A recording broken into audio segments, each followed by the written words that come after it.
Don, do you have a question for the champ? Well, I think we go on to back to Hawaii, and this is one of your favorite. One of my favorites. So I had to ask. Tag team title with Bobby Shane. Was he in his flamboyant stage back then? Bobby at that point, I think, was in his emerging stage. He was not in his flamboyant stage. That, it's one of the things. People have this tendency to believe, and you mentioned Bobby, that everybody's the personas they see on TV, the personalities, and they'll say, "I'll bet you they're just all normal, average guys when they get off of TV." And I've pointed this out already, talking about the Baron. He's an extreme in a sense. He's very outrageous when he can be on TV, and when he's in the ring, and when he's wrestling.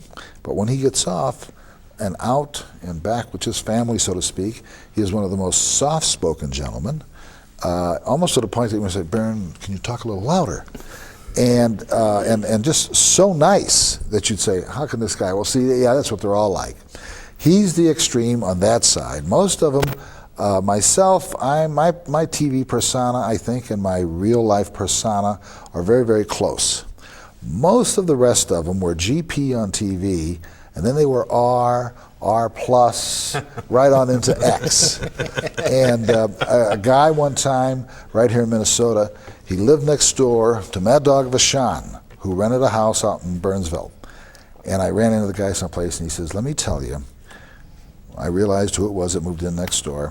For the first month and a half or two, I was ready to call 911, I'd say 7 or 8 times.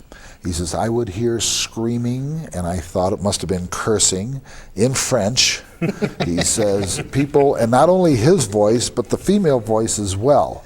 He says, and then just about the time I'm ready to figure somebody's dead over there and press 911, he'd hear the same voices laughing and giggling, and he says, I never was able to figure it out, but I wasn't going to go knock on the door, and I wasn't going to go over there, and it was wise that he didn't, but he said, finally, he said, it's kind of like sirens going by, you just figure, oh, well, there's another siren going by. They didn't bother with him at all.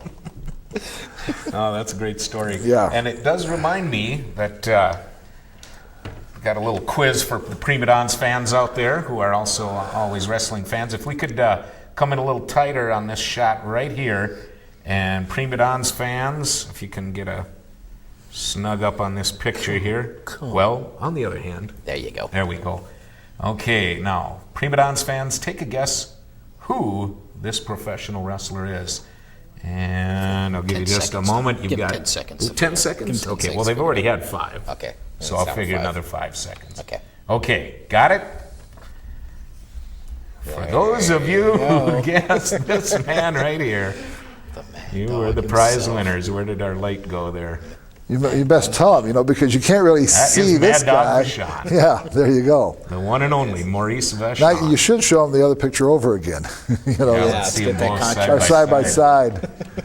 How's that for a contrast? Ah, yes. One would not believe he was, quote, Can you imagine? that handsome. Yeah, that is actually a striking figure. That's very handsome man. Incredible. Yeah. These are shots from the Champ's private collection. Yes.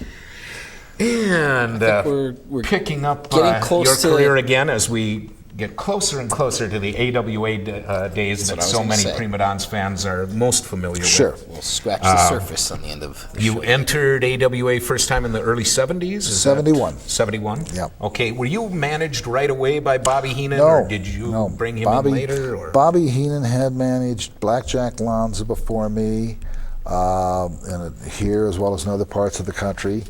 And I think I'm going to guess it was probably about 73 or late in 72 that Ray Stevens and I decided to team up and decided to take Bobby on as our manager. And it worked for Bobby and it worked for us. And that's about the time that he became our manager. Okay. And then, of course, he stayed with me, as the picture over there shows, even when I was singles champion as well. Yeah. Okay, great. As always, time seems to always go very fast when when we get a man as articulate as yourself and with as many good stories to tell, and I've had such an exciting life. But we're quickly nearing the end of another Prima-Donns episode. Don't forget to tune in again next week, because Nick Bockwinkel is going to be back, and we're going to, of course, pick up our story of his storied career with more of the AWA greats and all the exciting things that went on. But before we leave, maybe you could bring us up to date on what you're doing today. What do you do with your days? For the past 9 years, I've been in the life insurance and the investment business, and that's profit-sharing plans, mutual funds, IRAs, SEPs, and all the different products and services that most of the financial institutions offer. And happen to be with the Leneve Financial Group, which represents the New England, which is the oldest of all the chartered mutual life insurance companies in the United States. And it's just been a ball. It's a great organization. They've got great people there, and you know, I think nothing's closer to us and the person we love than our wallet.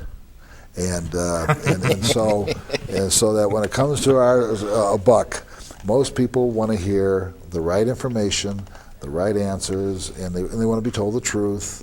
They don't want to be sold a bill of goods. They want to know what to expect. And so somebody says, "What do you sell?" And I says, "Peace of mind and how to manage expectations."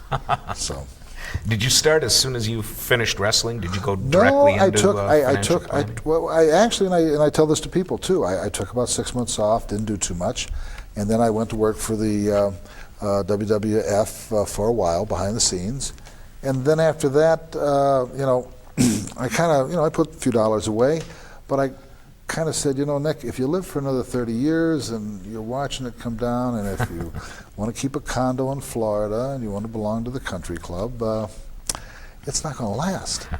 So I became very pragmatic, and I says, I better go back to work.